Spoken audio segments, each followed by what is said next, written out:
आइए आज के वीडियो में हम लोग सीखेंगे 15 अगस्त 1947 को कौन दिन था। 10 मई 1857 को कौन दिन था। 24 अगस्त 1608 को कौन दिन था। अकबर का जन्म 15 अक्टूबर 1542 को हुआ था, वह कौन दिन था। ये सब हम लोग निकालना सीखेंगे। तो कभी कभी आप निकाल सकते हैं, जब से कैलेंडर का शुरुआत हुआ है और जब तक कैलेंडर चलेगा आप उसका गणना कर सकते हैं। यह मैथमेटिकल एक रूल है, हम लोग वही रूल आज सीखेंगे। तो आइए देखा जाए। अब इसके लिए आपको कुछ जरूरी बात समझना पड़ेगा। पहला, वैसा वर्ष जो 400 से पूरा पूरा विभाजित होता है। 400, 800, 1200 जो 400 से एग्जैक्टली डिविजिबल है, उसमें ऑड डे 0 माना गया है। हम लोग उसका नाम देते हैं ऑड डे, विषम दिन कहा जाता है। आप जो समझिए उसका कोड समझिए, एक दिन समझिए, इसमें दिन की संख्या 0 होगा, हम लोग ऐसे उसको ऑड डे कहते हैं। तो एक बात समझा गया। अब दूसरा बात समझा जाए। 100 वर्ष में ऑड डे 5 माना गया है। 100 ईयर्स में 5 ऑड डे माना गया है। अब फिर बता देते हैं ऑड डे किसको कहते हैं। तो 7 से डिवाइड करने के बाद जो रिमाइंडर बचता है उसका नाम ऐसे ऑड डे होता है। 7 से डिवाइड क्यों करते हैं? इसलिए कि 7 तरह का दिन होता है। तो फिर से याद रखा जाएगा। 100 ईयर्स में 5 ऑड डे होता है। 200 में दुगुना कर दीजिए 10, 300 में 3 गुना कर दीजिए 15, 400 में 4 गुना 5 20। नहीं, अभी बताए कि जो 400 से डिवाइड हो जाए उसमें 0 मानना है। उसमें क्या मानना है? 0। अब जो बिलो 100 ईयर है, 100 वर्ष से कम है, तब ऐसे लिखना है। जैसे 50 वर्ष में निकालना है तो 50 और 50 में 4 से भाग दीजिएगा। 50 में 4 से भाग दीजिएगा, वो हम लोग लीप ईयर पता करते हैं। तो 50 में 4 से भाग दीजिएगा तो 12 आपको लीप ईयर आ जाएगा। 50 में भाग देना है 4 से। तो जितना भागफल होगा उतना आपको लीप ईयर आएगा। तो 50 साल में 50 और प्लस कितना? 12। आप इसको ऐड भी कर सकते हैं, जैसे 62 हो जाएगा। 25 साल में निकालना है 25, आप 25 में 4 से भाग दीजिएगा, 6 आपको लीप ईयर आ जाएगा। 40 साल में 40, 40 में 4 से भाग दे दीजिए, 10 आपको लीप ईयर आ जाएगा। 75 साल में 75, 4 से भाग दे दीजिए, 18 आपको लीप ईयर आ जाएगा। बस बात समाप्त हो गया। इतना सीख लिए, अब आप कभी कभी कैलेंडर निकाल सकते हैं। तो फिर से समझ लीजिए, जो 400 से कटेगा उसमें 0, 100 वर्ष में 5, 200 वर्ष में 10, 300 वर्ष में 15, यही हो जाएगा। और 100 से कम है तो वो ईयर प्लस लीप ईयर। कुछ बात और समझ लिया जाए। जैसे जनवरी 31 दिन का होता है, तो हम क्या करेंगे कि इसमें 7 से भाग देके शेष लिख देंगे। तो 31 में 7 से भाग दीजिएगा तो शेष आपको 3 बचेगा। तो 31 के प्लेस पर हम 3 लिख देंगे। जैसे फरवरी कभी 28 का होता है, कभी 29 का होता है। 7 से डिवाइड करिएगा तो रिमाइंडर या तो 0 बचेगा या तो 1। 28 में 0 बचेगा, 29 में 1 बचेगा। 7 से डिवाइड करिएगा तो रिमाइंडर। कब 28 का होता है, कब 29 का होता है? तो जनरल ईयर 28 का होता है, लीप ईयर 29 का होता है। जनरल ईयर लीप ईयर क्या होता है? तो जो 400 से जो 4 से विभाजित होता है लीप ईयर, और जो 4 से विभाजित नहीं होता है जनरल ईयर होता है। चलिए, जैसे मार्च होता है 31 का, तो हम 31 नहीं, 31 के बदले 3 लिख देंगे। फरवरी 30 का होता है, 7 से भाग देगा, शेष 2 बचेगा। जुलाई अगस्त दोनों साथ आता है, लेकिन 31 का होता है। याद रखिएगा, जुलाई के बाद अगस्त आता है, दोनों साथ ही आता है, लेकिन दोनों ही 31 का होता है। तो इस प्रकार जो महीना 30 दिन का होगा उसमें हम 2 लिख देंगे, जो महीना 31 का हो जाएगा वहां हम 3 लिख देंगे। अब देखिए, हम 7 से भाग देंगे तो रिमाइंडर बचेगा 0 से लेकर 6 तक। तो 0 बचेगा उसका मतलब संडे हो जाएगा, 1 बचेगा मंडे, 2 बचेगा ट्यूसडे, इसी तरह 6 तक। तो याद रखना आसान है। तो इसमें याद कुछ नहीं रखना है, समझना है। यह एक मैथमेटिकल रूल है। अब आइए शुरुआत करते हैं। तो देखिए, 8 फरवरी 2026 का निकालना है, कौन दिन होगा? 8 फरवरी 2026। तो देखा जाए कैसे कैसे निकालते हैं। तो जब से कैलेंडर का शुरुआत होगा, मतलब 0 से आज तक का हम ऑड डे निकालते हैं। तो देखिए अब तक क्या क्या बीता है, तब पूरा 2000 वर्ष बीत गया, प्लस 26 वर्ष बीता है कि नहीं, 26वां तो चल रहा है, 25 वर्ष बीत गया है, और जनवरी बीता है, और 28 फरवरी तक हमको निकालना है।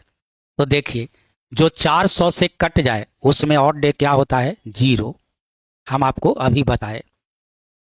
अब आपको निकालना है 25 वर्ष में, तो 25 वर्ष 100 से कम है, तो कैसे बताए थे, 25 लिखिए और लीप ईयर निकालिए, 4 से भाग देके, 4 से भाग दीजिएगा तो 6 बार या 6 लीप ईयर आ जाएगा। अब जनवरी 31 का होता है तो 3 लिख दीजिए,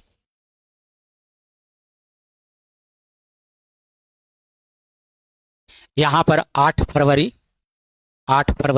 फरवरी है, गलती से 28 लिखा गया था, यहां पर 8 ही लिख देते हैं। और अब आपको 7 से भाग देना है और रिमाइंडर निकालना है। 7 से क्यों भाग देते हैं, इसलिए कि 7 तरह का दिन होता है, और शेष निकालना है, भागफल नहीं, कोशिएंट नहीं, रिमाइंडर हमेशा लिखना है। तो देखिए 25, 7 से इसमें भाग दीजिएगा तो शेष बचेगा 4, 4 इसमें जोड़ दीजिए 10, 10 में फिर 7 से भाग दीजिए 3, 3 इसमें जोड़ दीजिए 6, 6 में 8 जोड़ दीजिए 14, 14 में 7 से भाग दीजिए, रिमाइंडर बचेगा 0। और अभी आपको बताए थे 0 का मतलब हो गया संडे। और देखा जाए 15 अगस्त 2050 को कौन दिन होगा, तो आइए ध्यान दीजिएगा। पहले तो ये समझिए कि हमेशा एगो कम करके सोचिएगा, जैसे पहले 2000, तो 2000 में हो गया 0 चूंकि 400 से कटेगा। अब 50 पर नहीं सोचना है क्योंकि 50वां वर्ष तो चल ही रहा है, 49 पर एक कम करके बनाना है, तो लिखिएगा 49, और 49 में 4 से भाग दीजिए लीप ईयर, 12 को लीप ईयर आ जाएगा। अब शुरू हो जाइए जनवरी से, तो जनवरी, फरवरी 28 दिन का, फरवरी, मार्च, अप्रैल, मई, जून, जुलाई, अगस्त, अगस्त में 15 अगस्त है। आई पूरे को डिवाइड कर दीजिए कितना से, 7 से, और आपको निकाल देना है रिमाइंडर, शेष निकालना है। तो आइए देखते हैं शेष क्या बचेगा। तो ये 49 पूरा पूरा कट जाएगा, शेष बचेगा 0, 7 से इसमें भाग दीजिए 5, 5 इसमें जोड़ दीजिए, 5 3 8, अब शेष 1 बचेगा, 1 3 4 2 6 3 9, अब 2 बचेगा, 2 2 4 3 7 0, 15 में 1 बच जाएगा, और 1 का मतलब हो गया मंडे। तो 15 अगस्त 2050 को सोमवार होगा। 15 अगस्त 1947 को हमारा देश आजाद हुआ, वह दिन कौन दिन था, तो देखा जाए। सबसे पहले 1900 का निकालिए, तो 1900 को लिखना है 16, पहले याद समझिए, पहले एक ऐसा ईयर लीजिए जो 400 से कटता है, 400 से कटता है, तो इसको लिख देंगे 1600 प्लस 300, और एक कम करके सोचना है, 47 पर नहीं 46 पर बनाइए, आप फिर जनवरी से लेकर के 15 अगस्त तक काउंटिंग करना है। तो देखिए ये 400 से कटता है तो 0, अभी 300 का निकालना है, तो आपको बताए थे 100 वर्ष में कितना, 5, तो 300 वर्ष में कितना, 15। अभी 100 से कम है तो 46, और 4 से भाग देके लीप ईयर निकालिए, 4 से भाग दिएगा तो 11 को लीप ईयर आ जाएगा। अब शुरू हो जाइए जनवरी से, जनवरी, फरवरी, मार्च, अप्रैल, मई, जून, जुलाई, अगस्त, अगस्त में 15 अगस्त है। अब पूरे को डिवाइड कर दीजिए कितना से, 7 से, और रिमाइंडर पता कर लीजिए। तो देखिए रिमाइंडर क्या आता है, तो इसमें रिमाइंडर 1 बचेगा, इसका रिमाइंडर बगल में जोड़ दीजिए 47, 47 में 42 घटाइए 5, 5 इसमें जोड़ दीजिए 16, 16 में 2 बचेगा, 2 3 5 3 8, 1 बचेगा, 1 2 3 3 6 2 8, 1 बचेगा, 1 का 3 4 15 4 19, 19 में 14 घटाइए 5 बचेगा। अब 5 का मतलब हो गया फ्राइडे। और देखा जाए 26 जनवरी 1950 को कौन दिन था, रिपब्लिक डे। तो आइए 1900 का भी याद रखिएगा, 1900 में 1 निकालिएगा ना, 1600 प्लस 300, तो कैलकुलेशन करके 1 आता है। अब आपको 50 पर नहीं सोचना है, 49 पर 1 कम करके, और 49 में 4 से भाग दीजिए, 12 को लीप ईयर आ जाएगा। अब जनवरी में 26 जनवरी है, 26 से लिख दीजिए, और 7 से भाग देके शेष निकालिए। चलिए कैलकुलेशन करते हैं, तब इसमें तो 0 हो जाएगा चूंकि 7 से पूरा पूरा कटेगा, 12 1 13, 13 में रिमाइंडर क्या बचेगा, 6, 6 इसमें जोड़ दीजिए, तो 6 जोड़िएगा तो 32, 32 में 7 से भाग दीजिए, 7 गुना 4 28, शेष बच जाएगा 4, 4 का मतलब हो गया थर्सडे। आंसर हो गया बृहस्पतिवार। और देखा जाए, चलिए 10 मई 1857 सिपाही विद्रोह कब हुआ था? 10 मई 1857 को। स्वतंत्रता संग्राम का आगाज या आरंभ कब हुआ था? 10 मई 1857 को। उस दिन कौन सा दिन था? तो आइए पता करते हैं। तो आइए पहले 1800 को लिख देते हैं, 1600 प्लस 200। अच्छा, एक कम करके सोचना है, 56 पर सोचना है, फिर जनवरी से काउंटिंग करेंगे। तो आइए 400 से कटेगा तो 0। अब 100 में 5 तो 200 में 10। चलिए 56 में 4 से भाग दे लीजिए, लीप ईयर 14। अब शुरू हो जाइए जनवरी से। जनवरी, फरवरी, मार्च, अप्रैल, मई में 10 तारीख है। और भाग दे दीजिए पूरे को कितना से? 7 से। रिमाइंडर पता कर लिया जाए तो 10 में 3 बचेगा, ये दोनों पूरा पूरा 7 से कट जाएगा तो इसमें 0 0 बचेगा।